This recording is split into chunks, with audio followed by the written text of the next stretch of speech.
Hey, Chris. Yes, Craig. Oh, I already know. It must be comment show day. It's comment show day. What'd you guys say today? Or last week. That's what I meant. Of course it is.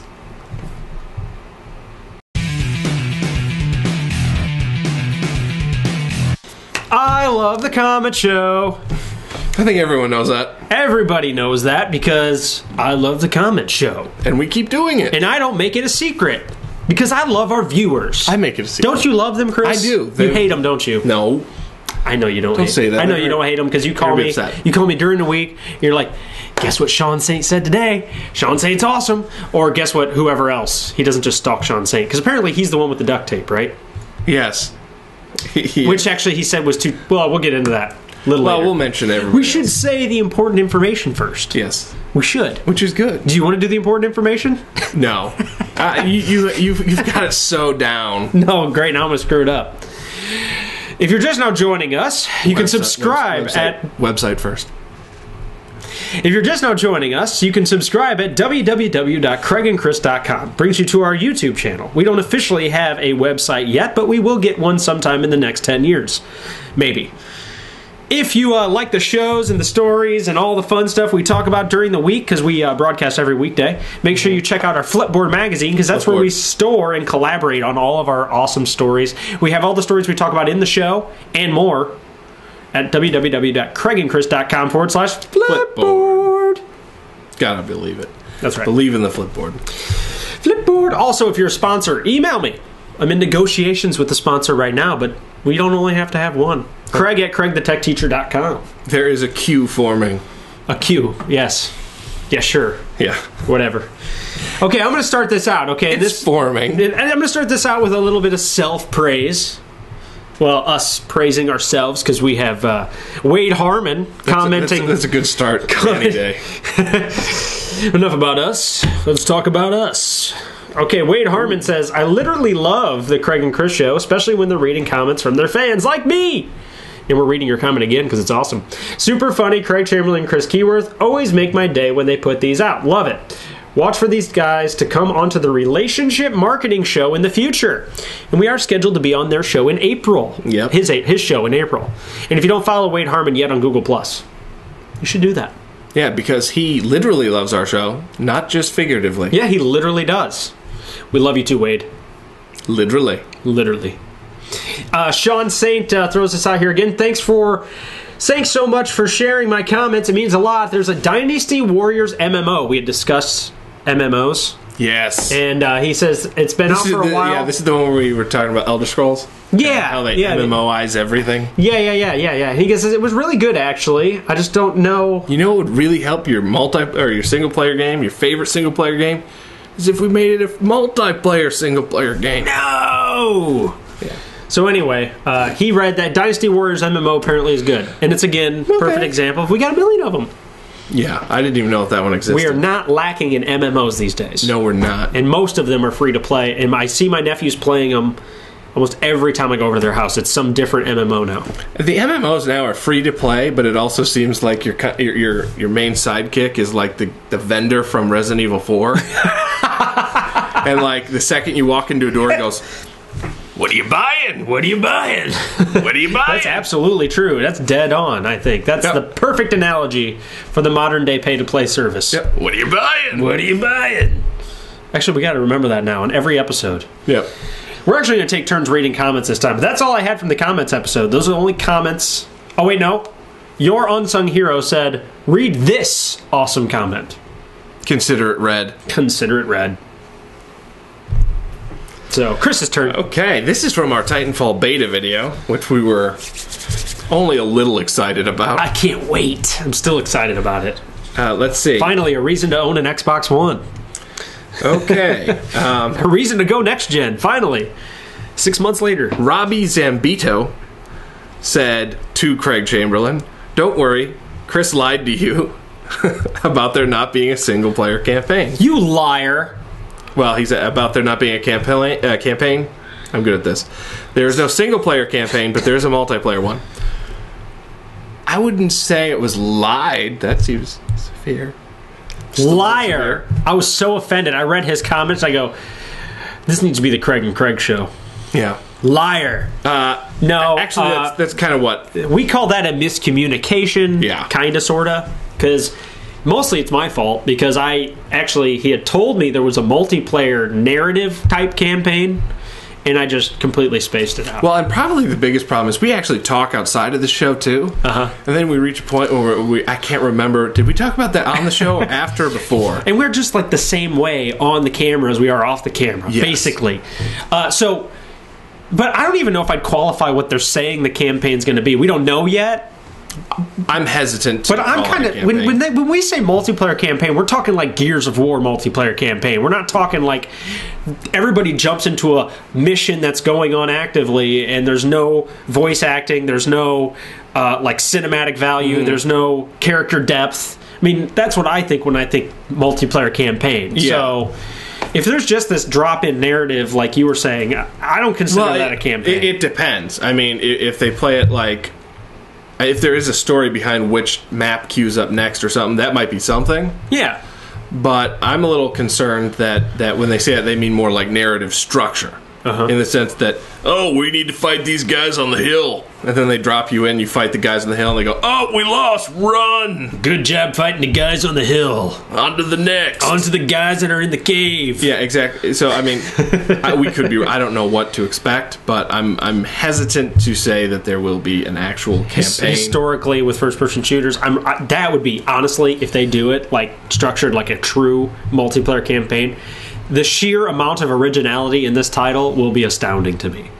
Yeah, I mean, I certainly just based on gameplay and gameplay alone, this game's light years ahead of every other shooter that's been out in the past 10 years. Yeah, at least for me. I mean, so if they do the campaign thing too, sweet. Yeah, a multiplayer campaign on a first-person shooter that's actually a multiplayer campaign. I would just advise caution. Yeah. We'll find out in the coming weeks. Yes, we will. Exactly how campaigny elemented. Yeah, how campaigny it is. Watch too much Buffy. Was cute. Watch too much Buffy. But yeah, just should I have admitted that? We'll see if it's campaigny or narrative. Sarah Michelle Gellar. Yeah, that ain't happening. Actually, never mind. I'm not going. But I did also clarify that on the Google Plus thing. So cool. Say that we were talking about a traditional single player. What's the next one? Is there another one? Is there any other good comments on that one? Yes, there are. Okay, let me pull up his name. I lost it. Hawk Davis. Hawk, dude, awesome. That's a cool name.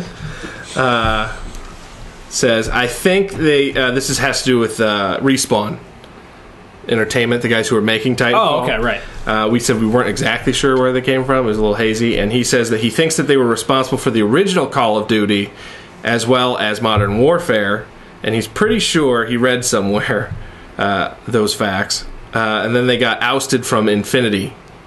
And then kind of went off and made their own. A lot of the good stories are going that way, because even that Torchlight game was similar. I love Torchlight. Yeah, and that was the original Diablo team developed. The Diablo development team got fired from Blizzard, or kicked out, or ousted, or whatever you want to call it.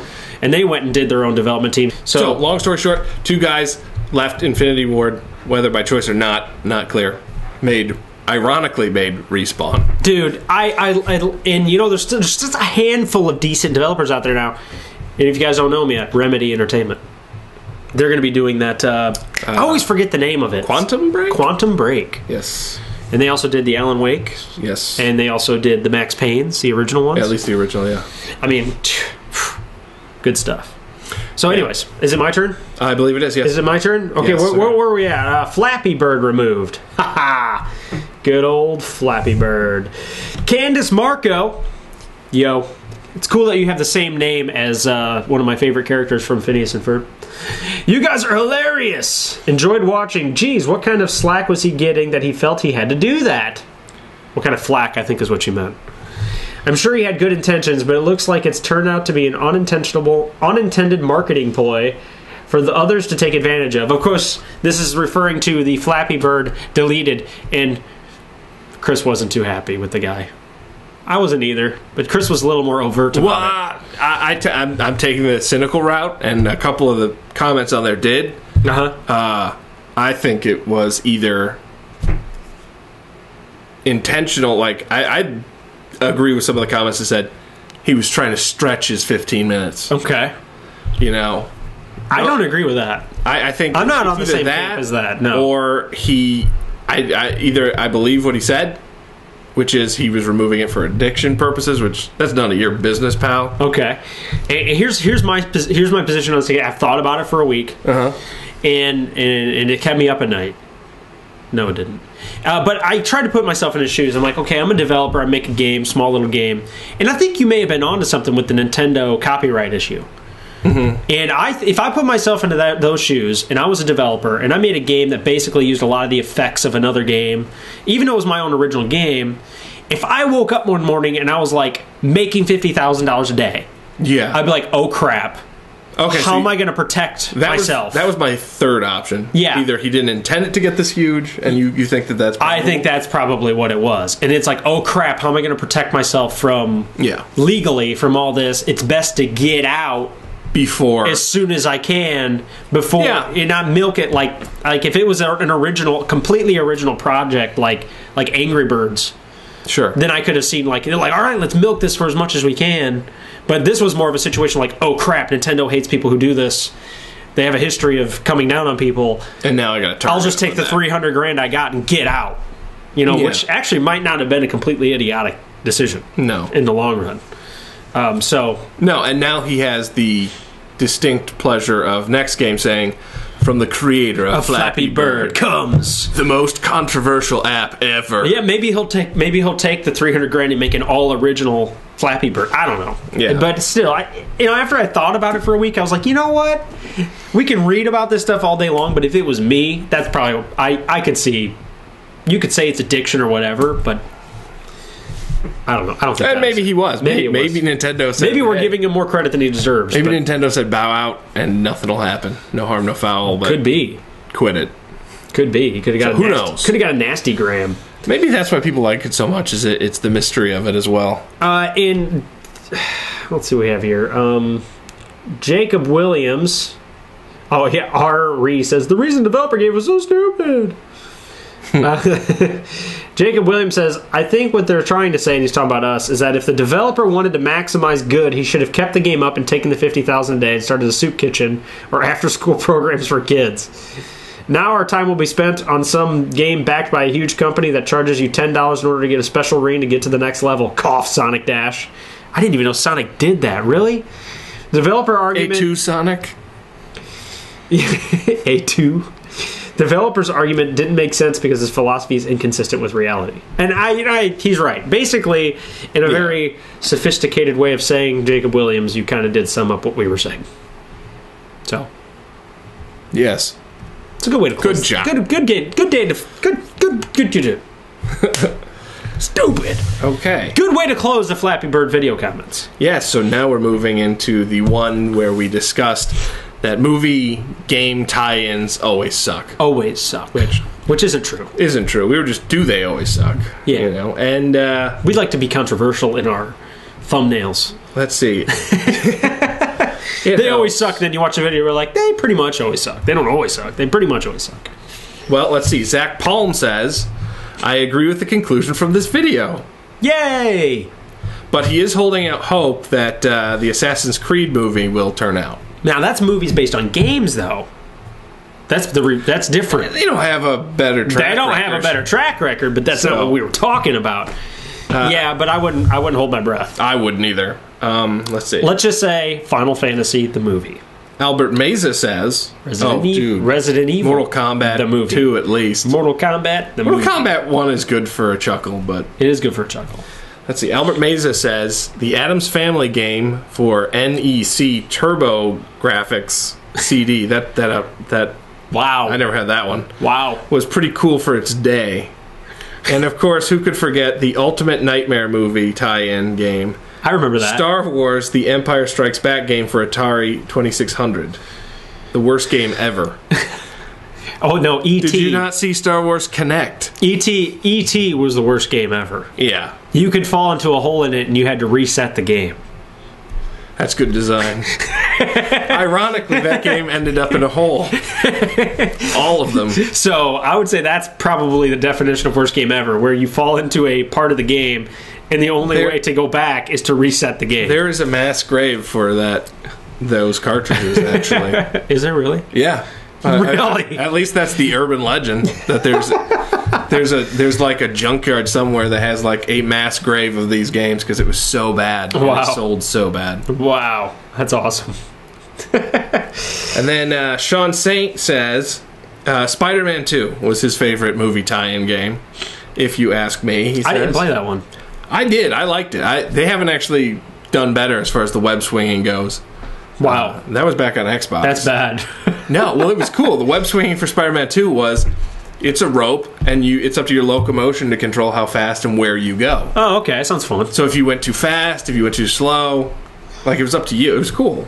Sweet. Best movie tie-in ever made after GoldenEye. So he did like that. He mentions the Punisher game, which was okay, I think. It was pretty good. But games were different then. Yeah, true.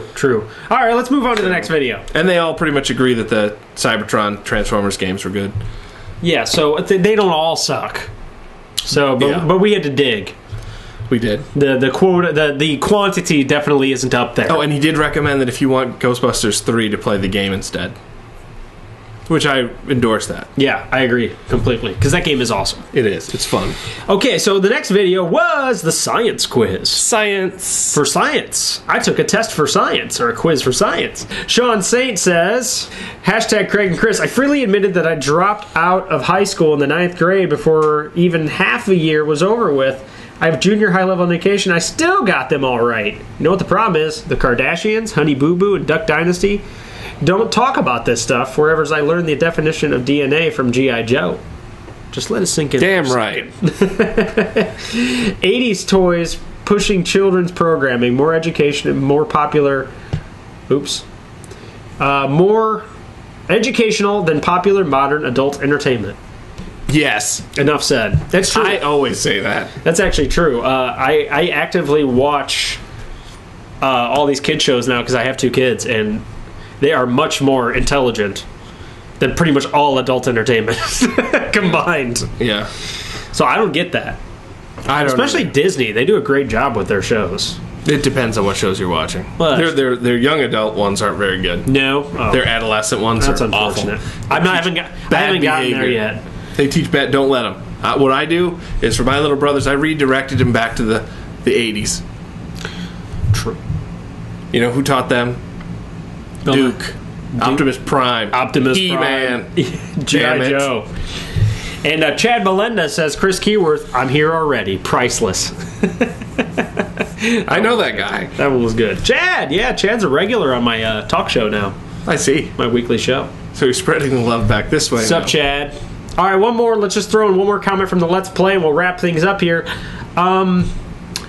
Thomas McGawkin says, I think Nick will turn into a psychopath, then he will go crazy and fight himself. That's what he thinks the ending of Dead Rising 3 is going to be. And if you guys don't watch our gameplay videos, you should.